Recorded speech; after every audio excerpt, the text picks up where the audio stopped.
Jó, como pode ainda adorar se não tem motivos pra cantar? Abandona esse Deus e morre. Mas não adoro pelo que ele faz, nem menos por bens materiais. Eu adoro pelo que ele é. Eu sou dele, tudo é dele. Nós estamos em nossa escola dominical estudando o livro de Jó. Hoje é o nosso 12º estudo no livro de Jó. E o nosso objetivo em estudar o livro de Jó foi perceber que nós, como servos de Deus ou crentes, nós não estamos livres de enfrentar situações que podem nos causar dor, que podem nos causar incômodo, porque nós vivemos em um mundo caído, tá? Nós vivemos em um mundo quebrado pelo pecado, e o fato de ser servos de Deus não quer dizer que nós estaremos livres de situações, de enfrentar doenças, de sofrer um acidente, né? Nós estamos sujeitos a todo tipo de aflição, porque nós vivemos nesse mundo. Sim, nós aguardamos o dia em que a aflição deixará de existir, que a dor deixará de existir, que a morte não mais existirá, mas isso, todo livro aponta também para esse dia, para a obra redentora de Cristo e para aquilo que ele vai fazer, tá? Então nós estamos estudando, tentando captar a perspectiva bíblica do sofrimento e como nós devemos lidar com ele, à luz não somente de Jó, porque Jó não é o modelo, Jó é um tipo do grande modelo que foi Cristo. Então nós temos o Evangelho refletido no livro de Jó, que nos aponta a olhar com seriedade e piedade para aquele que realmente é o nosso grande modelo e o nosso grande exemplo, tá? Durante alguns domingos, nós começamos a tratar sobre as implicações daqueles longos diálogos entre os amigos de Jó e o próprio Jó. Vimos a defesa daquele homem de Deus, que estabelece aqueles 5 pontos que nós tratamos, né? E que desses 5, os amigos de Jó até entendiam alguns, mas um não caía na mente, eles não conseguiam entender, né, o fato de que a concepção das coisas abaixo do sol, né, dessa terra, era diferente para aqueles homens do próprio Jó. Porque eles entendiam que o sofrimento acontece por um motivo, porque você cometeu algum erro, algum pecado você cometeu para então passar por tudo aquilo. E Jó entendia que não, que ele não tinha cometido nenhum pecado tão absurdo que causasse todo aquele sofrimento, mas que aquilo era algo natural da vida ou era algo do curso desse mundo. E ele até chega a dizer: se Deus me dá o bem, acaso também não poderá permitir que o mal aconteça? Então tudo isso nós temos que ter em mente. Jó tem essa compreensão. Os longos diálogos foi justamente com base nisso. Nós temos o amigo falando, Jó se defendendo. Depois Jó explica, conversa com Deus e depois rebate o segundo amigo. Então nós temos toda essa questão ligada aos discursos de Jó e aos amigos. Só que agora nós chegamos a um momento muito importante.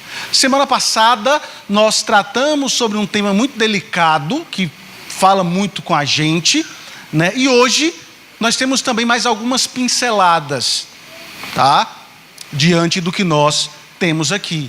Então eu quero chamar você a abrir a sua Bíblia em Jó 32.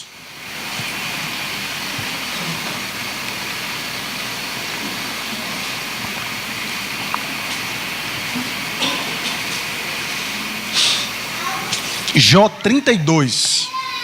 Vamos ler o verso 1, tá? Só o verso 1.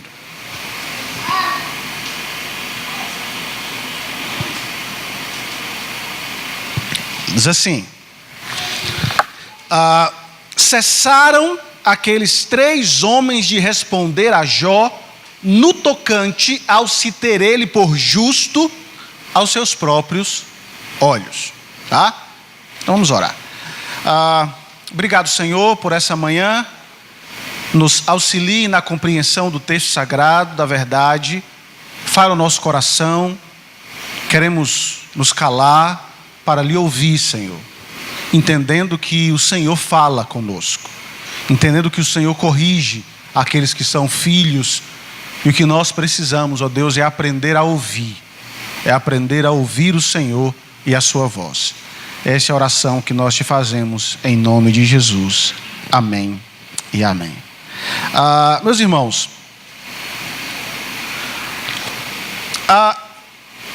as crianças, os nossos filhos, vocês sabem que ele exerce, aqueles que são pais, exercem um poder enorme em nossa vida, não é verdade? E por vezes, elas descobrem como isso funciona. Criança, ela é esperta, e quem é pai sabe disso. Elas sabem a hora de fazer birra, elas sabem qual é a manha que vai quebrar o coração do pai. Lembra do Shrek, do gato de botas, que faz aquele olhinho, né, todo cheio de carinho para conquistar? É mais ou menos isso que as crianças elas fazem. Elas sabem como agir. Agora veja, só que existe um aspecto da criança que às vezes causa temor na gente. Por exemplo, vocês pais, aqueles que têm muitos filhos, como eu, 3, da idade. Quando a criança está em silêncio, o que você pensa? Eles estão aprontando alguma coisa.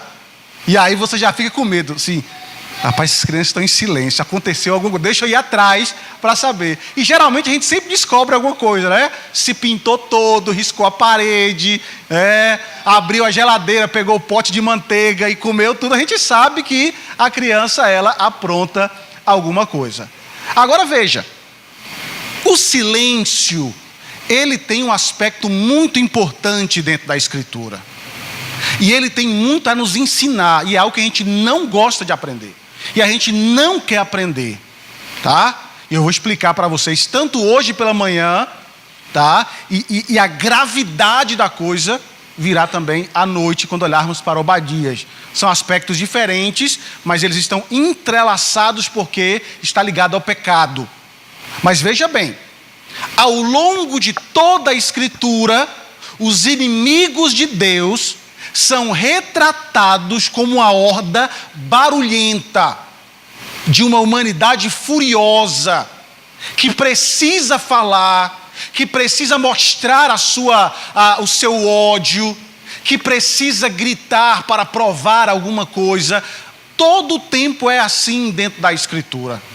E se você observar, boa parte de versos relacionados à redenção, relacionados à obra messiânica do Redentor, sempre está relacionado a colocar em silêncio esses inimigos, tá? Que Deus um dia silenciará todos esses homens traquinhos, que são os homens ímpios. Quer ver? Rapidinho, abra aí a sua Bíblia em Isaías 17, verso 12 e verso 13. Quem encontrar, leia para mim, por favor. Isaías 17, verso 12 e o verso 13.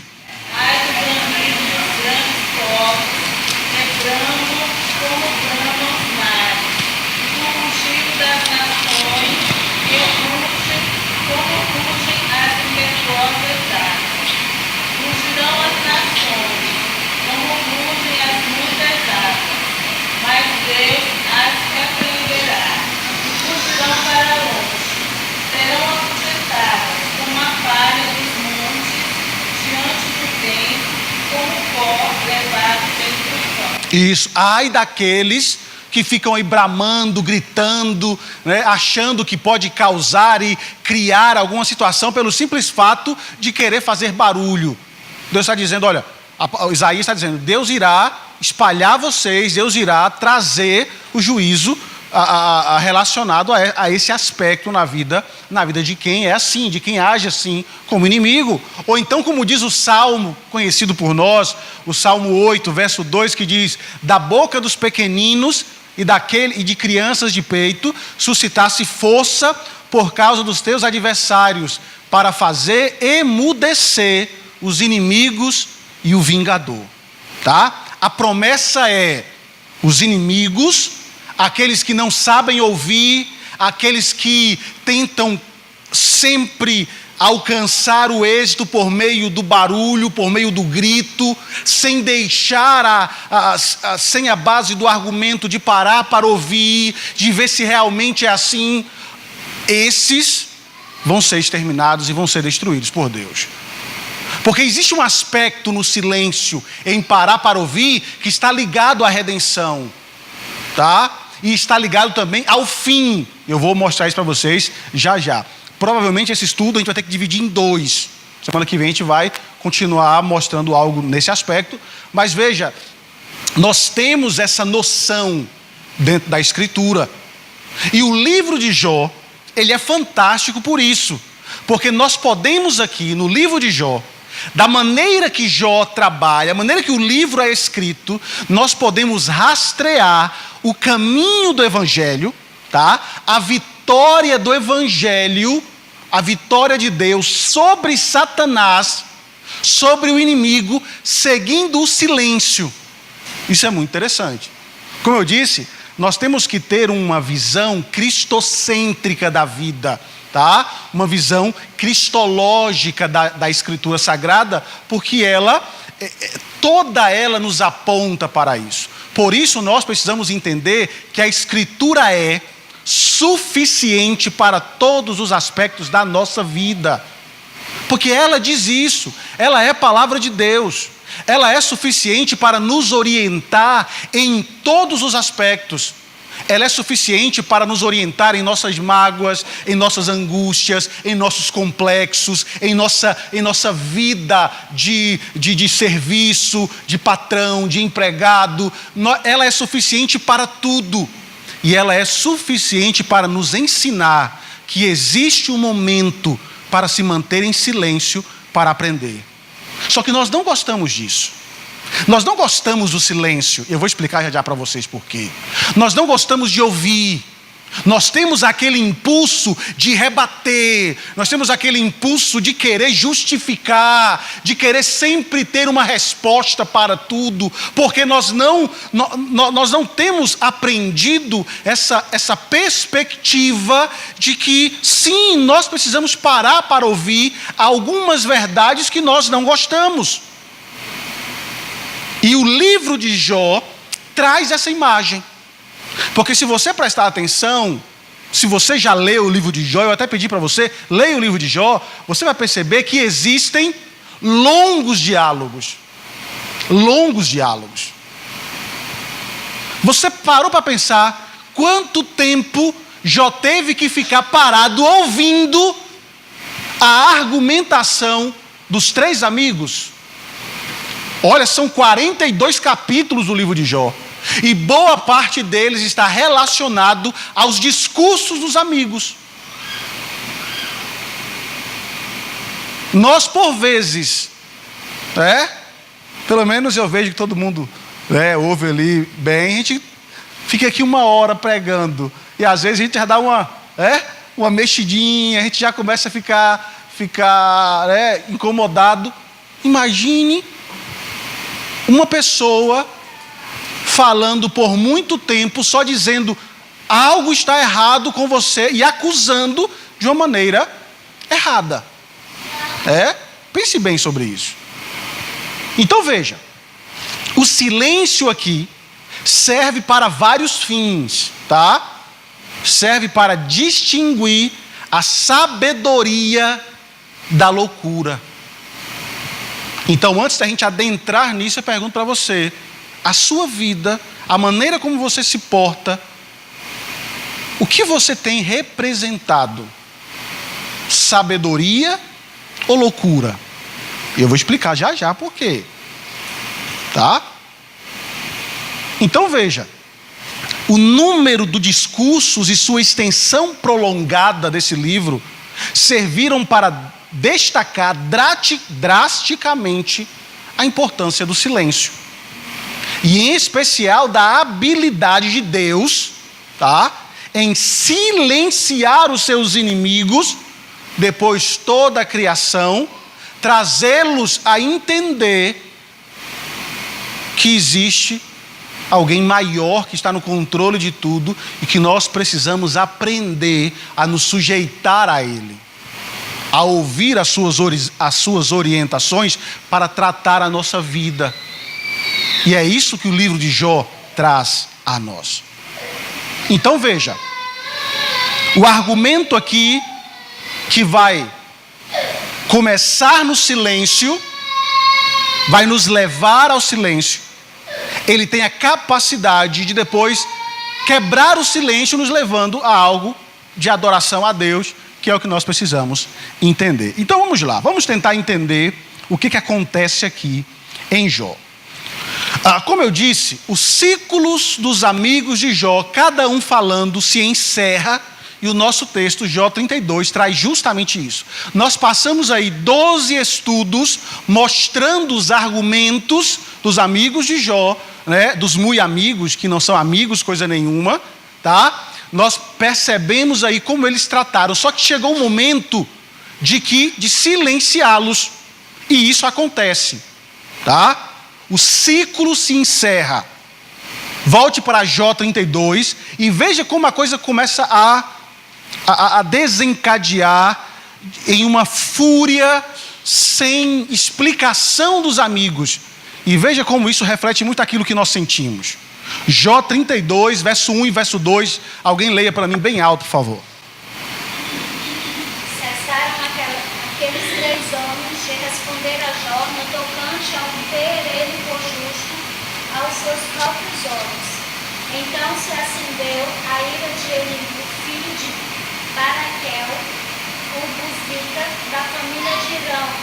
Acendeu-se a sua ira contra Jó, porque este pretendia ser mais justo do que Deus. Veja bem, o camarada termina, encerrou-se a sua conversa, só que Eliú está consternado, indignado, porque o seu argumento, veja bem, o seu argumento não surtiu efeito, porque desde o início eles estão dizendo: Jó, entenda, eu não acredito que Deus simplesmente faça qualquer homem sofrer do nada. Tem uma coisa errada na sua vida, Jó.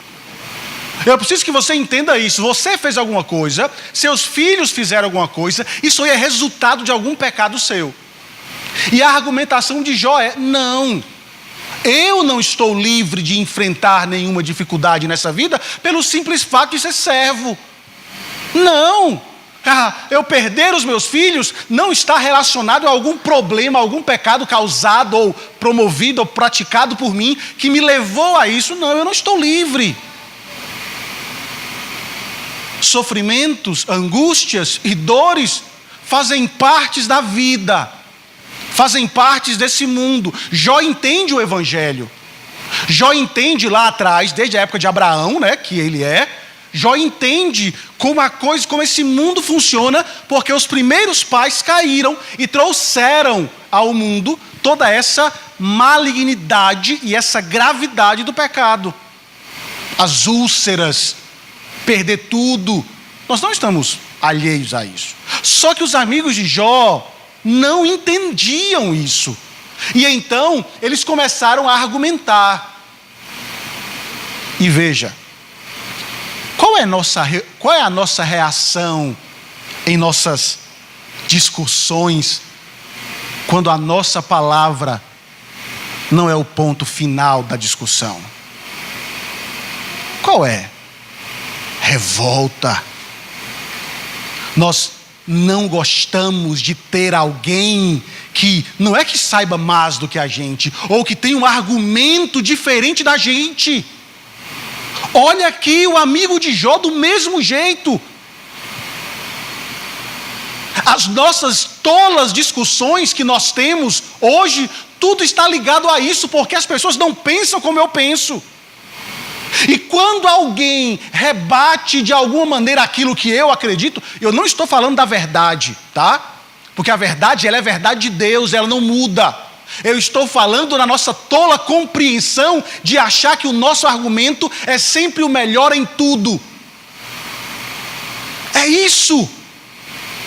E como tratamos as discussões, nos enfurecemos. E você vai perceber isso, que a ação do tolo como diz a palavra, não sou eu que estou dizendo, rebater e abandonar tudo, para que a nossa última palavra permaneça como um grito assustador.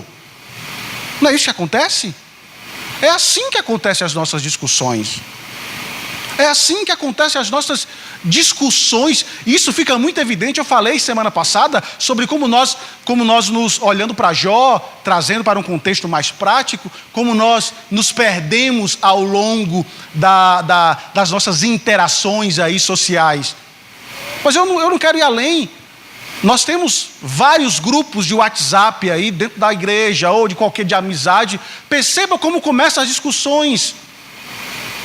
E perceba como termina. Alguém sempre rebatendo de maneira feroz e abandonando. Para quê? Para não ouvir. Não é assim? Esse é o problema. Nós não sabemos ouvir. E existe uma teologia do silêncio que nos aponta para algo grandioso. E que nós não aprendemos a imitar o nosso Redentor. Jó passou grandes tempos ali ouvindo seus amigos. Já imaginou? E olha que os amigos estavam errados. Já imaginou se Jó chegasse e dissesse assim, vocês que são errados, vocês que não prestam, virasse as costas e abandonasse os amigos? O que é que nós teríamos para aprender? Mas não é isso que nós temos no livro. Jó ouviu tudo.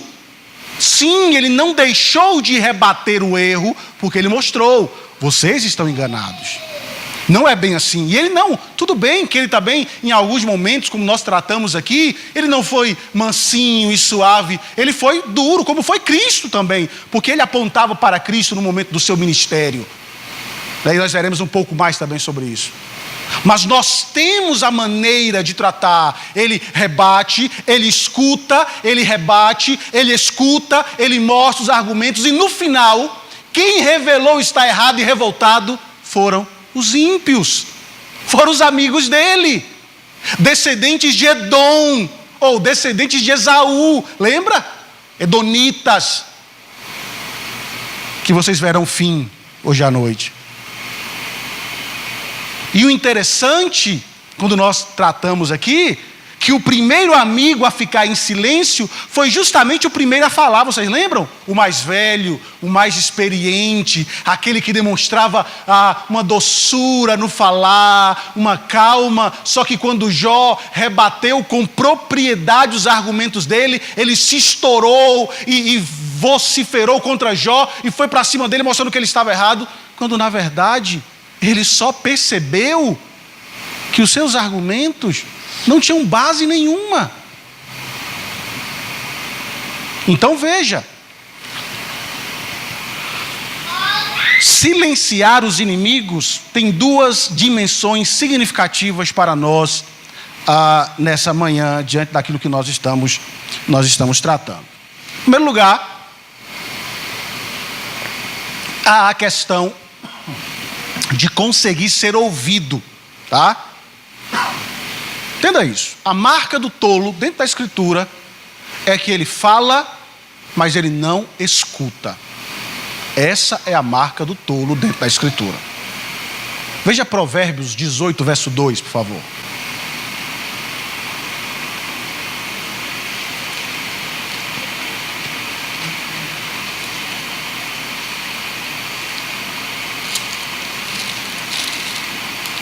Provérbios 18, 2.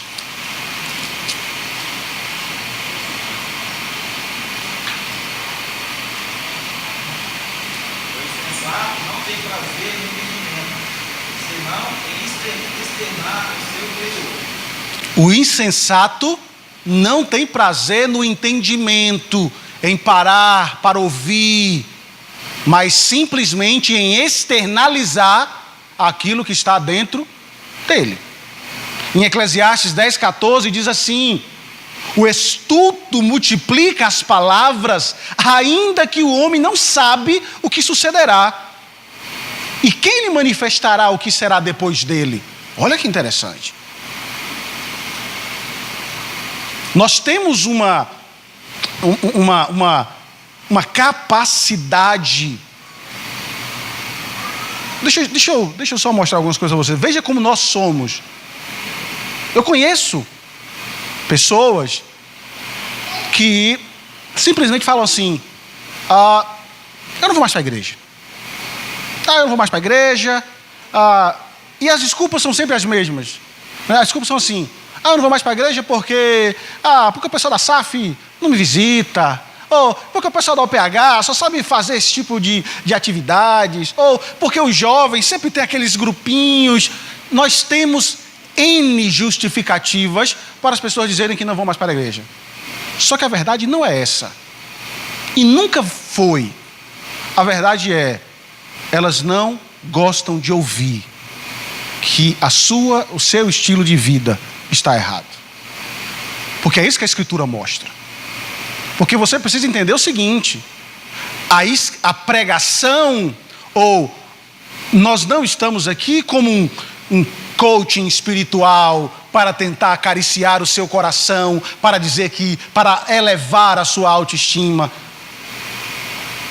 Você entenderá quem você realmente é quando você ouvir aquilo que Cristo mostra que você é no primeiro momento. Quando entendermos, pararmos para ouvir que somos pecadores, que precisamos abandonar o erro, que precisamos ouvir mais, que precisamos praticar aquilo que nós aprendemos a respeito da verdade. O grande problema é que nós rejeitamos a verdade e queremos ser guiados por achismos. Mas não é isso que nós vemos no livro. Não é isso que nós não vemos em Jó como um tipo de Cristo, como o grande sofredor que ele vai ser, tá? Não é isso que nós temos ensinado nas Escrituras. Por vezes nós revelamos a tolice do nosso coração, sempre querendo argumentar coisas que não têm argumentos. E aí não ouvimos sobre o nosso pecado, não queremos ouvir que precisamos mudar, não queremos ouvir que precisamos abandonar tal prática, tal erro, não queremos ouvir que eu preciso ser diferente. E aí qual é a justificativa? Eu não vou mais. Por quê? E aí nós encontramos alguns subterfúgios para justificar. Sim, devemos visitar mais. Sim, devemos acompanhar mais. Sim, devemos estar presentes. Só que a minha fé, a minha integridade espiritual, ou a minha constância, não está ligada àquilo que a SAF faz, que a OMP faz, que a UPA faz, ou que o pastor faz. Porque eu sou falho e decepciono vocês o tempo todo, porque eu sou pecador. Porque a SAF, ela pode falhar fazendo isso e não fazendo aquilo, porque a OMP pode falhar quando ela reúne aqui e não reúne ali. Nós somos pecadores e falhos. A minha firmeza não está nas coisas abaixo do sol, como diz o autor de Eclesiastes. A minha firmeza está naquele que está acima do sol, porque esse não falha, não decepciona, porque ele não nos abandona. A marca, segundo a escritura do tolo, é que ele não gosta de ouvir. Eu estava lendo para preparar o estudo, sobre um músico que precisou ser muito sábio para tratar algo que aconteceu um dia em uma das suas apresentações, aquelas músicas clássicas, né? Aquela apresentação clássica em um teatro, aquela situação toda. E ele estava fazendo a sua apresentação e um bêbado entrou, né? Comprou ingresso, entrou, estava lá sentado e começou no meio da apresentação sempre fazendo gracinhas, gracejos, gritando, tentando chamar a atenção naquele momento. E aí ele, o músico, e o camarada sempre criticando, né? E o músico disse algo muito interessante que acabou revertendo a situação. Ele disse assim: olha, meu amigo, se você descobrir que os seus ouvidos funcionam melhor com a sua boca fechada, você sairá daqui cheio com tudo que você vai aprender. E às vezes é isso que nós precisamos aprender, que os nossos ouvidos funcionam melhor se a nossa boca estiver fechada. Só que nós não gostamos disso, sabe por quê? Porque isso mexe com a gente. Nós precisamos falar. E quando eu disse que a Escritura é suficiente para tudo, veja como ela trabalha essa questão. Veja como ela aponta Cristo, que é o nosso grande modelo, nosso grande exemplo, que ficou calado. Você consegue imaginar como nós terminamos o Evangelho de Marcos? E eu fiquei imaginando cenas, eu fiquei imaginando situações em que, se fosse eu naquele lugar, eu não teria ficado calado. Os camaradas batendo em Jesus e diz: profetiza. Cobriu, vendaram os seus olhos e dava-lhe na cabeça, dizendo: profetiza, ó rei, tu não és rei? Imagine Jesus na cruz e as pessoas dizendo: desça daí e nós creremos em ti. E como nós gostamos de provar que nós temos a capacidade de fazer as coisas acontecer, se fosse nós desceríamos e diríamos: está tudo acabado. Só que Cristo não foi assim. E você vai perceber que até Cristo permaneceu em silêncio. Lembra o julgamento dele?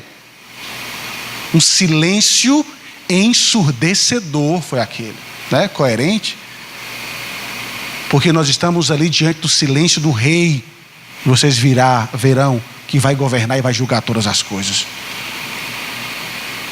Para Jó foi difícil conseguir ser ouvido. Ou foi difícil ouvir, e foi difícil ainda mais ser ouvido pelos amigos, porque Jó tenta argumentar. Olha aí Jó 13:13, por favor.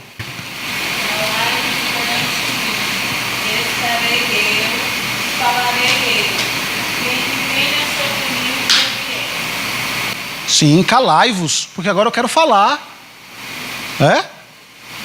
Deixa eu mostrar o ponto que vocês não estão entendendo. Veja, tá com Jó ainda 13? Veja o verso 5.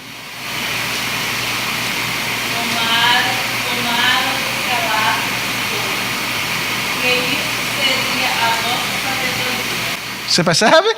O que ele diz? Meio que sarcástico aqui. Se vocês se calassem, aí sim vocês demonstrariam que são sábios. A mesma questão, acho que o músico aprendeu aqui com Jó, né? Na hora que ele foi falar. Jó disse: olha, se vocês se calassem, vocês demonstrariam sabedoria. Ele recebeu o presente ruído dos seus amigos como uma demonstração de desrespeito impróprio e ofensivo. Veja, nós temos as nossas discussões, tá? Isso é natural da vida. Nós temos pessoas que pensam diferentes aqui em vários aspectos. E a gente precisa aprender também a respeitar o contrário. Não o contrário da Escritura. Nós temos que ser sérios diante daquilo que a Escritura defende, tá? E não abrir mão do que a Escritura defende.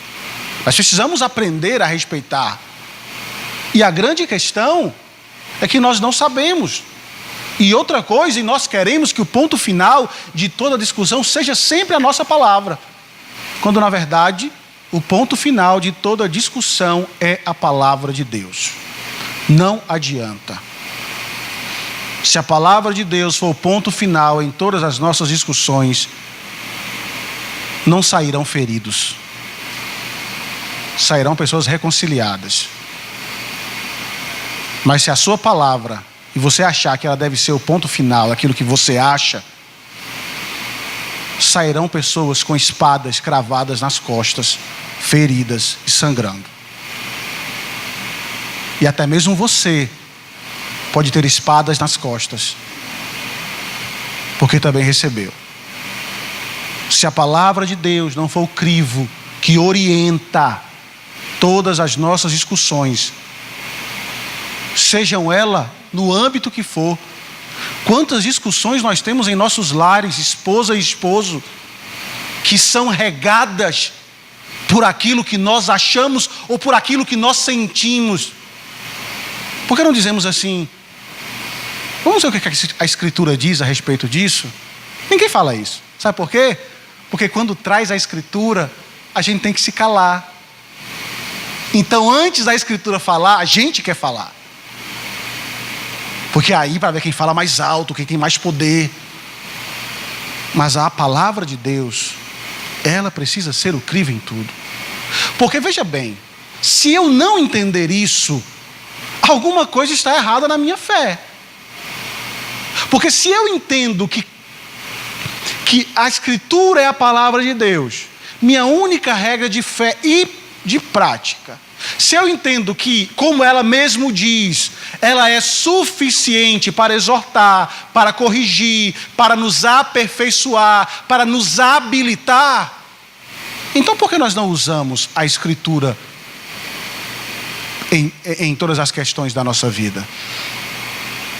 Quando fazemos isso, nós damos a ela um crédito diminuto. E mostramos que o nosso coração, esse coração corrompido, pecaminoso, esse coração que a semente do pecado cresce numa rapidez, tome as decisões. E é nesse momento que nós falhamos. Mas veja bem, aí eu entro, já falei, acabando entrando no segundo ponto, né? Que além de ser ouvido, há a questão do conteúdo do argumento. Porque o principal instrumento de Jó para silenciar os seus amigos era a sua habilidade em manter expressa a sua fidelidade ao Evangelho, como ele conhecia. E eu disse isso no início do nosso estudo, né? Que eu me envergonho. Eu lendo Jó, estudando Jó e preparando os estudos para passar para vocês, eu me envergonho. Porque hoje eu tenho toda a teologia de Deus em minhas mãos, revelada, que me ensina sobre tudo, que me ensina desde como tratar os meus filhos, a como me relacionar com todas as pessoas, quer sejam ímpias, quer sejam cristãs. E mesmo assim eu falho, eu erro, eu deixo o meu coração falar mais alto, eu deixo o orgulho que está aqui plantado em todo o coração falar mais alto. E quando eu olho para Jó, sim, um homem também que errou, como eu e você, mas ele não tinha o que nós temos. Ele está na era dos patriarcas. E aí ele consegue ter uma concepção fenomenal do sofrimento. Sabe por quê? Porque o Evangelho de Gênesis 3,15, que foi passado ali, estava no coração dele. Queridos, quando o Evangelho está em nosso coração, nós somos levados a pensar de maneira diferentes. É ou não é verdade? Quando o Evangelho, o salmista vai dizer: eu guardo no meu coração as tuas palavras para não pecar contra ti. É isso que nós precisamos. Se a tua lei não fosse o meu prazer, como diz o salmista, há muito já teria eu perecido nas minhas angústias, nas minhas palavras, no meu modo de agir. O principal instrumento de Jó, mesmo que pequeno, foi o Evangelho, como ele conhecia. Diante do Evangelho exposto por Jó, ele conseguia rebater os seus amigos. E aí eu digo uma coisa para vocês, jovens, adolescentes, Vocês, como nós estamos tratando a nossa confissão de fé ao longo das quartas-feiras, justamente para tentar nos munir, porque vocês estão sendo bombardeados de todos os lados, para mostrar que a sua fé não é real, que a sua fé ela não faz parte dos argumentos da vida, que ela existe um espaço separado para a fé da vida real. Quero dizer para você que não existe isso. A sua fé não deve ser deixada de lado por nada. Ela faz parte de você como um todo, e a sua cosmovisão da vida tem que ser baseado na fé, naquilo que você crê. Por isso, nas rodas, nas discussões boas, nunca deixe de lado a sua fé, porque o dia que você deixar de lado a sua fé, a Escritura, para tentar argumentar a respeito da vida, sem aquilo que mostra a vida, você vai perder. Por isso, tantos jovens perdidos aí, que vivem como se Deus não existisse, que acreditam que a vida só é tudo que nós temos e vivemos aqui. E não é. Tudo que cremos é real. Por isso, não abandone aquilo que você crê. É o argumento do Evangelho em seu coração que vai lhe ajudar em todas as questões. Mas sabe qual é a grande dificuldade dos nossos dias? Nós não conhecemos o Evangelho. Não é verdade? Conhecemos um pouco, mas nós não conhecemos o Evangelho a ponto de descansar o nosso coração. Essa semana, ontem, se eu não estou enganado, foi antes de ontem, morreu um grande, quando eu digo grande, escritor, um homem de Deus, David Powlison. Escritor, trata sobre o aconselhamento bíblico. Ele foi diagnosticado com câncer, e o médico deu a ele 3 meses de vida quando ele foi diagnosticado. E perguntado a ele a respeito de agora, ele disse assim: eu espero ter tempo para terminar o que eu comecei, para poder edificar a igreja. Talvez ouvir 3 meses de vida poderia ser um grande susto. E agora? Mas a visão do Evangelho nos faz ver a edificação mútua, que às vezes nos falta. Às vezes nos falta. O Evangelho exposto por Jó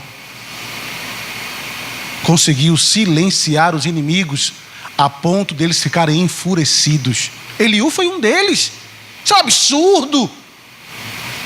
Vem esse negócio de Jó querendo falar de Deus,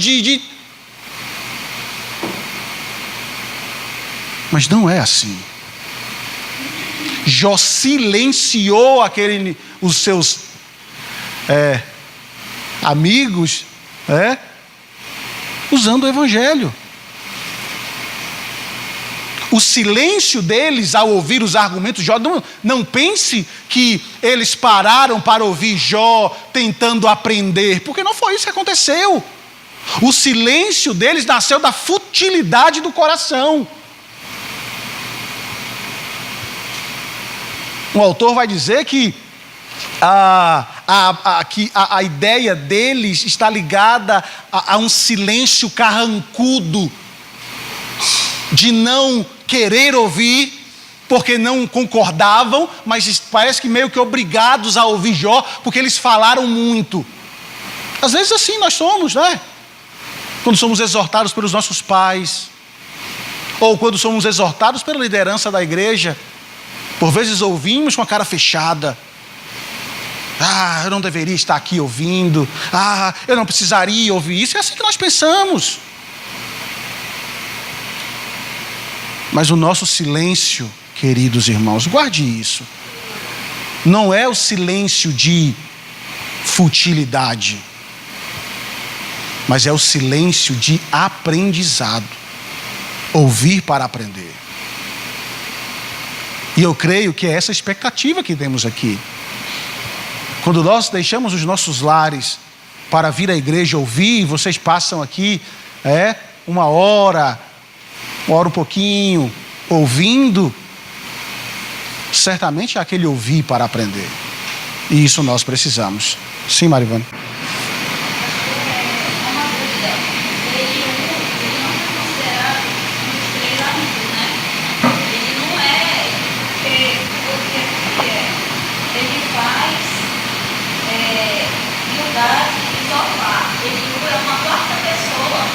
Porque nós temos um público ouvindo. A ideia central é que a exortação, como eu disse lá no início, a exortação de Jó, ela foi feita de maneira pública. Jó está lá coçando e as pessoas estão assistindo o que está acontecendo. Então, diante das coisas que aconteceram, de todos os argumentos, as pessoas que estavam ao redor do público, eles começaram também a levantar questões. Ele não é considerado. Sim. Mas não deixe de ser alguém próximo. Porque veja bem, para falar tem que ser alguém próximo. Entendeu? Não é nenhum estranho chega na sua casa para ver o que está acontecendo e vai argumentar com você sobre a sua situação. E nós temos pessoas assistindo a situação, tá? Então veja, a habilidade de Jó em silenciar os seus amigos pode ser comparada, na verdade é um evangelho, lampejos do evangelho de algo que vai acontecer no futuro, com aquilo que Jesus faz, de fazer os mais inteligentes e os mais capazes, os mais bem preparados da sua época, de serem envergonhados diante daquilo que eles estão na época de Jesus. Por exemplo, Mateus 22, 34, vai dizer os inimigos de Jesus, os embates ali, ele diz, Mateus diz, e ouvindo isto, se admiraram e deixando, foram-se. Entretanto, os fariseus, sabendo o que ele fizera, calaram os saduceus, reuniram-se em conselhos. Lucas vai dizer, não puderam apanhá-lo em palavra alguma diante do povo e, admirados de suas respostas, calaram-se. Tá? Diante de Jesus, todos se calaram diante da sabedoria do seu ensino. Mas, como bem sabemos, eles sempre procuravam, a gente viu muito isso em Marcos, outro momento para falar contra Jesus. E vimos isso, nos amigos de Jó e em todos aqueles que estavam ao redor. Nós temos eles falando, aí eles se calam, e aí ouvem o discurso de Jó, e de repente eles pegam uma fala de Jó e jogam mais alguma coisa, dizendo, não, você está errado. Mas diferente destes homens, Jó, ele é um homem justo porque foi dito por Deus. Não que ele não tinha pecado, mas como nós explicamos aqui desde o início, a ideia está ligada ao pecado específico que promoveu tal mal, que era aquilo que eles acreditavam. Mas não. Aqueles homens estavam perdidos, não eram amigos de verdade. Então veja, o que nós temos aqui é que um dia todos os inimigos vão se calar, tá? Todos os inimigos vão se calar.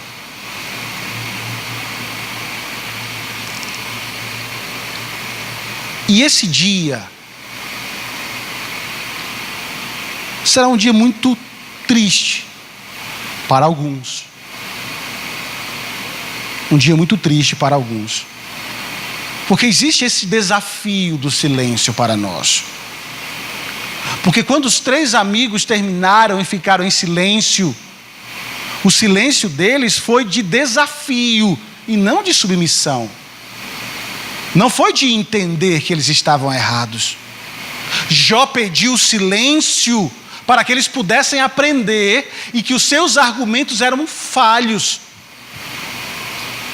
Mas o silêncio dos amigos é apresentado como uma carranca de condenação e de escárnio. Isso existe algo muito terrível. Eu quero que você saia daqui com isso no seu coração nessa manhã.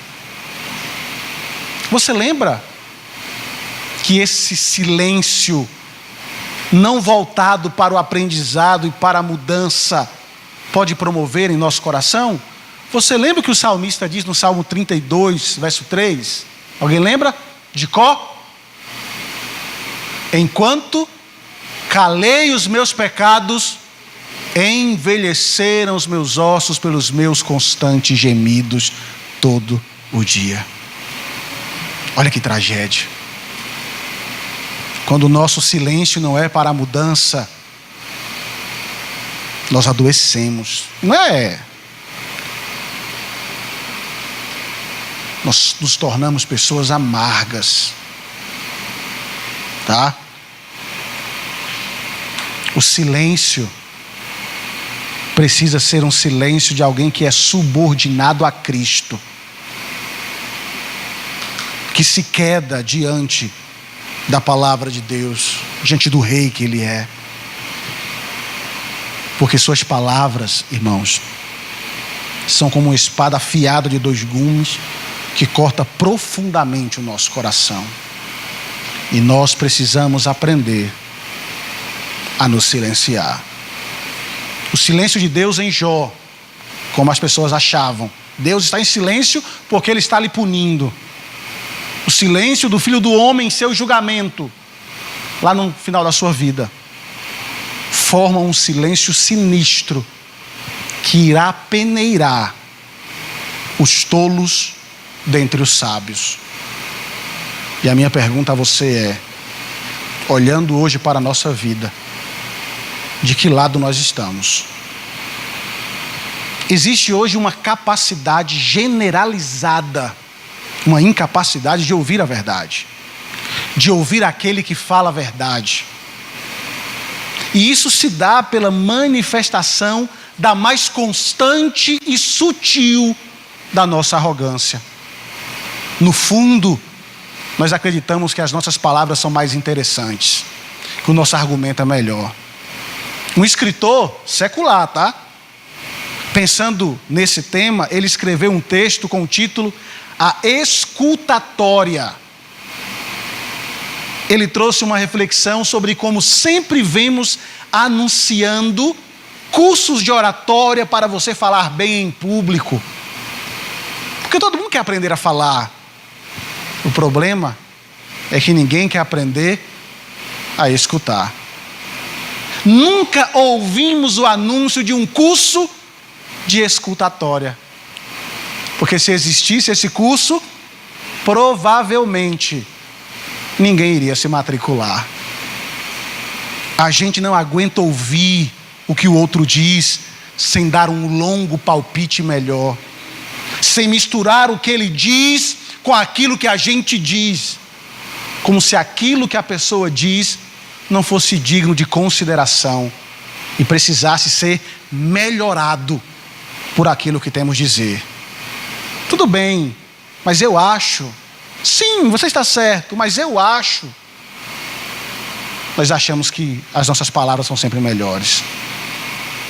Só que a Escritura mostra algo diferente. Provérbios 18:13 diz: responder antes de ouvir é estutícia e vergonha. Eclesiastes diz: é melhor ouvir a repreensão do sábio do que ouvir a canção do insensato. O problema, irmãos, é que não gostamos de ouvir. Não gostamos de ouvir sobre os nossos erros. Queremos sempre ganhar uma discussão, mesmo estando errado, mesmo querendo ganhar no grito. Esse é o problema da nossa geração. Sempre acreditando que precisa falar. Só que o Senhor nos mostra que existe a hora de ouvir para ser instruído no caminho da verdade. Existe a hora de ouvir. E essa hora é agora. Nós temos a oportunidade para ouvir. Porque, como eu disse, haverá o dia do silêncio final. E naquele dia todos vão ter que ouvir. Todos vão ter que ouvir. O inimigo será silenciado. O inimigo será destruído. Aqueles que não pararam para ouvir, ou se tornaram sábios segundo o seu próprio entendimento, esses vão ter que parar para ouvir. Só que naquele dia, não vai haver mais aprendizado. Naquele dia não haverá mais oportunidades de mudança. Por isso busque hoje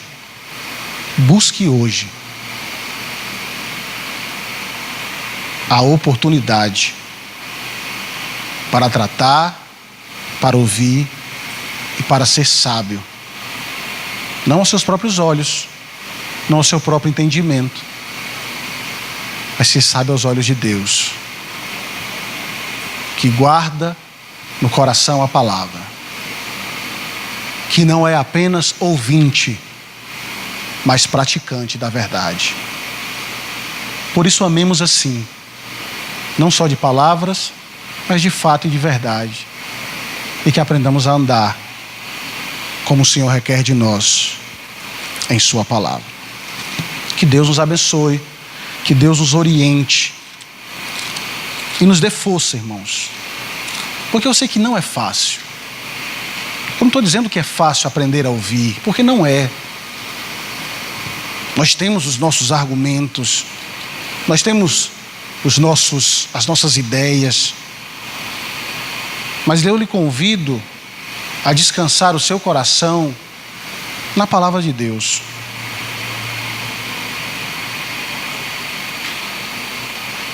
A entender que ela é a verdade para as nossas vidas. A entender que ela é a verdade para o nosso coração. Por isso, que essa seja aquilo que nós vivamos. Então vamos orar.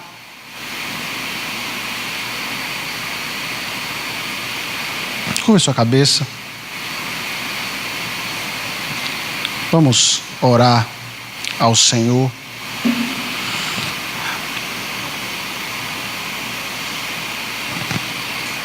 Pai bendito, o Senhor conhece cada coração aqui. O Senhor conhece as nossas fragilidades, o Senhor conhece a nossa fraqueza. O Senhor conhece aquilo que habita em nosso coração. Por isso eu te peço, ó Deus, que nos dê sabedoria para lidar com tantos problemas que enfrentamos nessa vida. São tantas dificuldades, são problemas familiares, são problemas no trabalho, problemas com amigos, com irmãos, problemas que enfrentamos nessa vida. E às vezes não sabemos lidar. E às vezes não pensamos, ó Deus, que mesmo o outro sendo difícil, eu preciso entender que eu também sou. Eu também sou difícil. E que eu preciso parar para ouvir, para ser transformado, para ser mudado. Que a transformação comece em mim, antes de começar no outro. Porque assim demonstrarei sabedoria vinda do alto, e serei transformado por meio da sua sabedoria, que é Cristo. Auxilia-nos em nossa caminhada. Prepare os nossos ouvidos e o nosso coração, Senhor, para ouvir. Mesmo que doa, mesmo que revele de nós aquilo que nós tanto tentamos mascarar ou esconder, porque não queremos mostrar fragilidade para as pessoas. Não queremos mostrar para o mundo que somos falhos também. Às vezes nós encenamos colocamos uma capa, encenamos ao mundo que somos algo, que sabemos, mas na verdade o nosso coração está tão carente de Ti, carente de mudança, carente de uma nova vida, Senhor. Por isso, trate com o nosso coração, Pai. Tua palavra diz: de tudo que se deve guardar, guarde o teu coração, porque é dele que procede tudo. Por isso, Senhor, por amor do teu nome, trate os nossos corações. Trate os nossos corações, Senhor. Precisamos de ti. Precisamos da tua palavra. Nos oriente, nos conduza, para que possamos lhe agradar, que possamos argumentar sempre com base no Evangelho, com base em ti, que os nossos argumentos sejam formados e forjados, e estejam encharcados do Senhor, porque a tua palavra coloca um ponto final em toda discussão. Auxilia-nos, Redentor. É o que eu te peço em nome de Jesus. Amém e amém.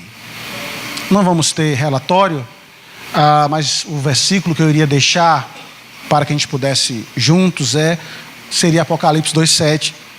Quem tem ouvidos, ouça o que o Espírito diz às igrejas. Ao vencedor dar-lhe-ei que se alimente da árvore da vida, que se encontra no paraíso de Deus.